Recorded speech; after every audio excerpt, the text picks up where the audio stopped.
শিক্ষা বা যিমানটো সৰু ইমানটো যদি এটা মছজিদ বনায় সি নিজৰ ঘৰ ক'ত বনাইছে?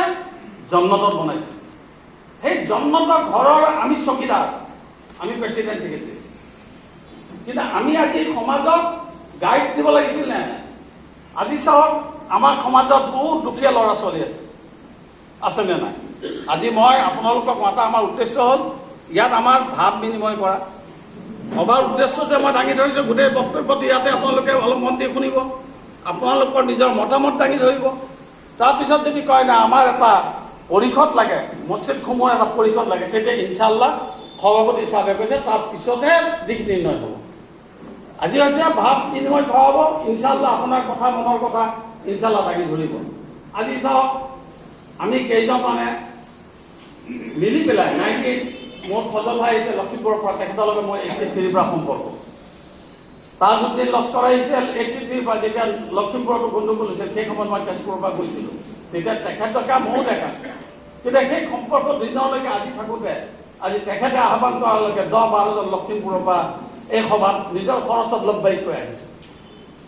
আহি গ'ল কথা যে মেডিকেল লাইনত ধৰক আমাৰ কোনোবা দুখীয়া ল'ৰা ছোৱালী পঢ়িলে, চিট পালে, কিন্তু পইচাৰ কাৰণে সেই ল'ৰা ছোৱালীয়ে পঢ়িবলৈ আগ নাবাঢ়ে, গাৰ্জেনো আগ নাবাঢ়ে, কিন্তু মাহেকীয়া খৰচ এটা আছে। মই আপোনাক উদাহৰণ কওঁ, 1987ত নাম নকওঁ, এজন ল'ৰাই মেডিকেলত চিট পাইছে শিলচৰ মেডিকেল কলেজত। তেতিয়া আমিও ডেকা আছিল, আমি লগৰ 4-5জন আছিল। তাক কৈছিলোঁ যে তই পঢ়, আল্লাই তোক পাৰ কৰিব। ইনশাআল্লাহ তেখেতে ডক্টৰ হৈ আজি এখন চহৰত তেখেতে এখন নাৰ্ছিং হোম চলাই আছে। এইবাৰ 2025ত এজনী ছোৱালী মাকে মাত্ৰ 1200 টকা অৰুণোদয় পায়, তেজপুৰ মেডিকেল কলেজত তেখেতে চিট পাইছিল। তাই তেতিয়া ক'লে জনাব মোৰ ছোৱালী মেডিকেলত চিট পাইছে, কেনেকৈ পঢ়াম? মই আপুনি এডমিশ্যন দিয়ক, আল্লাহ ৰাব্বুল আলামিন আল্লাহ তাবাৰাক তাআলাই মদত কৰিব।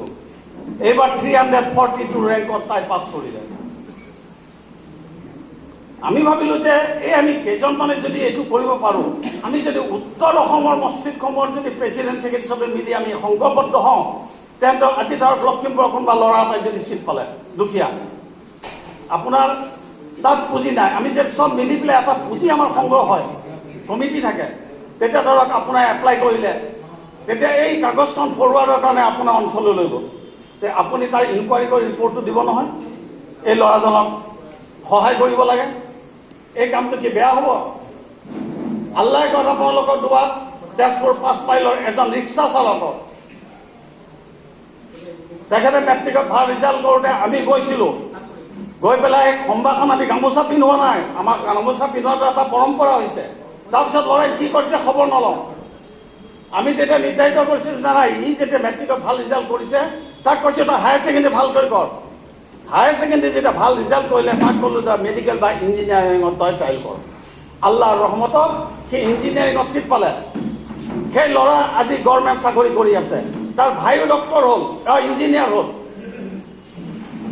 এই কামবিলাক কি এজন মানুহক যদি আমি প্ৰতিষ্ঠা কৰি দিব পাৰোঁ, এইটো আল্লাহ ডাঙৰ কাম হয় নে নহয়? এই কাম আমি কৰিব পাৰিম নে নোৱাৰিম? কি বেয়া কাম হৈছিল? ৰাইজ আপোনালোকে কওক, মই মতামতো আপোনাৰ লগে লগে লৈ থাকিম যে তাৰ উপৰি চাওক আজি ল'ত আমাৰ কেইজন আছে, আজি লয়াৰ আমাৰ কেইজন আছে আপুনি চাই লওক। ভাল উচ্চ ডিগ্ৰীধাৰী লয়াৰ নাই। আজি আপোনালোকে সকলোকে নাম শুনি আছে, আইয়ুব হুছেইন আনচাৰী চাহাব, যিজনে লণ্ডনত বেৰিষ্টাৰী পঢ়ি আছে, ফেচবুকত আহি আছে নহয়। এইবাৰ যুদ্ধৰ সময়ত তেখেতে 500 পাউণ্ড দিছিল, 57,000 টকা ইণ্ডিয়ান ডিফেন্স ফ'ৰ্চত। আমি মুছলমানে গৌৰৱ কৰিছোঁ নে নাই? তেখেতৰ ইতিহাস মই আপোনাক কৈ দিওঁ। তেখেতে যেতিয়া কোৰাণে হাফিজ, এজন হাফিজৰ জেহেন শক্তি আল্লাহ তাবাৰাক তাআলাই বৃদ্ধি কৰে। আমি ভাবোঁ এজন হাফিজ হ'লেই মানে তাবিজ কবজ লিখা মানুহ, এইটো আমাৰ সমাজৰ ভুল ধাৰণা। হাফিজ হোৱাৰ লগে লগে আল্লাহ তাআলাই তাৰ জেহেন খুলি দিয়ে, আৰু সেই হাফিজক যদি আমি লাইনত লৈ যাওঁ, সেই হাফিজ এজন ডক্টৰ হ'ব পাৰে, এজন চাইণ্টিষ্ট হ'ব পাৰে, এজন ইঞ্জিনিয়াৰ হ'ব পাৰে। সেই আইয়ুব হুছেইন আনচাৰী যেতিয়া ডক্টৰ হ'ল, হাফিজ হ'ল, তেতিয়া তেখেতক মেট্ৰিক পঢ়িলে। হায়াৰ ছেকেণ্ডেৰী পঢ়াৰ পিছত যেতিয়া ভাল ৰিজাল্ট হ'ল, মেহবুবুল হক ছাৰ USPMৰ ডাইৰেক্টৰ আছে নে নাই, যিজনে জেল খাইছে, তেখেতক যেতিয়া কওঁতে মই তাৰ খৰচ দিম, আল্লাহ কয় গোল্ড মেডেলিষ্ট BA LLB হ'ল হোৱাৰ পিছত আইয়ুব হুছেইন আনচাৰী কলেজত আপুনি LLM কৰিব লাগিব আলিগড় মুছলিম ইউনিভাৰ্চিটিৰ জামে মিলিয়া ইউনিভাৰ্চিটি। আজি মই ভিতৰৰ কথা এইকাৰণে দাঙি ধৰিছোঁ, এই সময়টো আকৌ বেলেগত নাপাওঁ যে আপোনালোকৰ জেহেন চাতিৰ কাৰণে আল্লাহ কয় যেতিয়া জামে মিলিয়া ইউনিভাৰ্চিটিত চিট পালে তেতিয়া মই দিল্লীত গৈছিলোঁ। জামে মিলিয়াত তাৰ লগত বহি কথা বতৰা পাতি ক'লোঁ যে তুমি হাফিজ হ'লা, LLB কৰিলা, LLM কৰিবা, এতিয়া তোমাৰ টাৰ্গেট বেৰিষ্টাৰ আৰু আলিমে দিন হোৱা। কিন্তু বেৰিষ্টাৰ হ'লা ঠিকেই, কিন্তু আলিম হ'ব লাগিব। তেনেকৈ জনাব দোৱা কৰিব, ইমান টকা লাগিব, কেনেকৈ হ'ব? তুমি আল্লাহ তাআলাই তোমাক হাফিজ বনাইছে, তুমি নিয়ম কৰা আল্লাহ তাআলাই তোমাক পাৰ কৰি দিব। আল্লাহ সদাশয় ব্যক্তি মই নাম নকওঁ, ক'লে কথা বহুত বেলেগ হৈ যায়। কিছু অসমৰো মানুহ আছে, দেহলিৰো মানুহ আছে, চবেই ক'লে ফিকিৰ মত কিজিয়ে চিট মিল যায়। ইনশাল্লাহ অক্সফৰ্ড ইউনিভাৰ্চিটিত যেতিয়া বেৰিষ্টাৰী চিট পালে, তাত আজি তেখেতে বেৰিষ্টাৰী পঢ়ি আছে, তাত লণ্ডন মছজিদত ইমামতি কৰি আছে, 1.5 লাখ টকা মাহেকত দৰমহা পায়, তাৰ এখন লণ্ডন মাদ্ৰাছাত মৌলানা কোৰ্চ কমপ্লিট কৰি আছে। এইটো ভাল কাম হ'ল নে বেয়া কাম? আজি যদি আমি সংঘবদ্ধ হওঁ, এটি কোৰাণৰ আয়াতত আল্লাহ তাবাৰাক তাআলা আমাক মদত কৰিব নে নকৰে? তেনেকৈ আমাৰ লগত আমাৰ ল'ৰা ছোৱালী নাযায়। যদি আমাৰ লগত কোনোবা দুখীয়া ল'ৰা ছোৱালী যদি এডমিশ্যন ল'ব পৰা নাই, কিমান বছৰি আপোনাৰ 25 to 50 হাজাৰ টকা লাগে। BA LLBত আপোনাৰ 5 বছৰীয়া কোৰ্চত বা LLBত আপোনাৰ 3 বছৰ কোৰ্চ, 3 বছৰ কিমান লাগিব? 1.5 লাখ বা 1 লাখ টকা লাগিব। যদি আমি সংঘবদ্ধ, আমাৰ এটা পুঁজি সংঘ থাকে, এটা কমিটি থাকে, সেই কমিটিৰ পৰা আমি 100টা নহওঁ, যদি আমি 5জন যদি আমি উকিল পঢ়াব পাৰোঁ, ওকালতি কৰাৰ উদ্দেশ্য নহয় যে আমাৰ ল'ৰা ছোৱালী শিক্ষাৰ পঢ়। আজি চাওক, আজি জুডিচিয়েলত আমাৰ কেইজন মানুহ আছে? কেইজন আছে? আজি আমাৰ জুডিচিয়েলত আমাৰ 0। য'ত জাজমেণ্ট হ'ব সেই চিট আমাক লাগিব না নালাগে?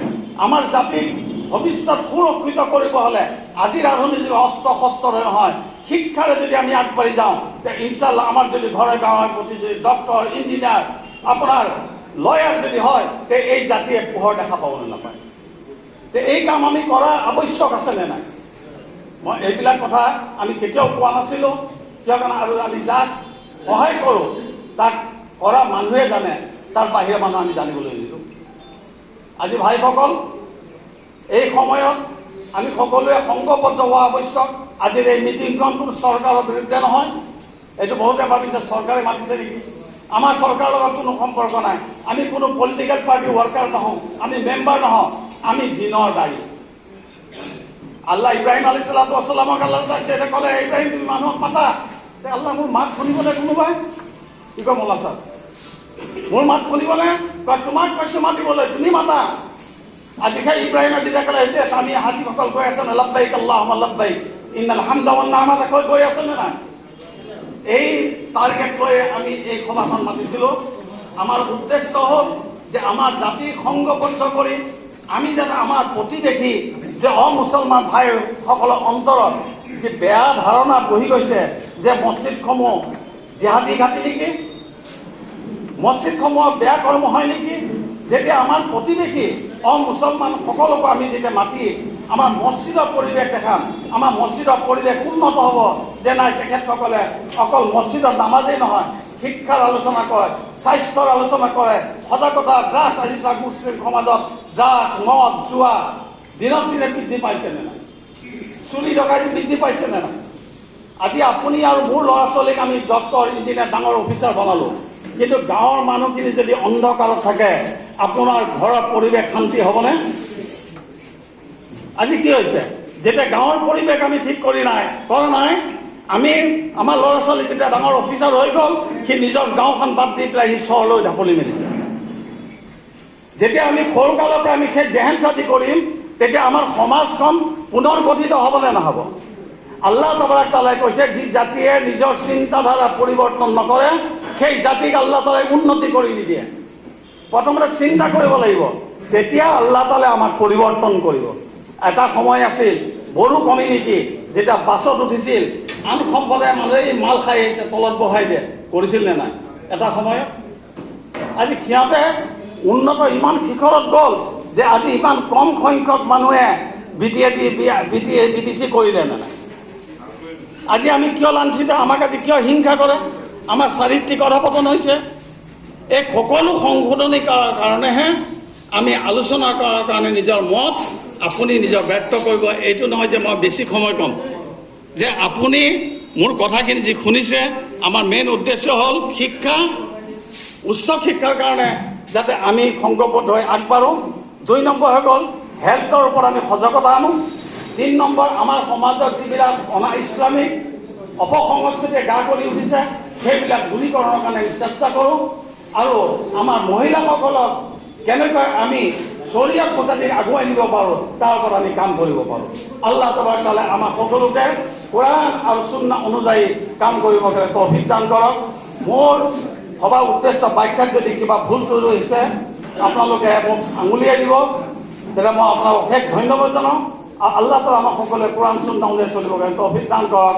ওয়া আখিৰু দাৱানা আলহামদুলিল্লাহি ৰাব্বিল আলামিন।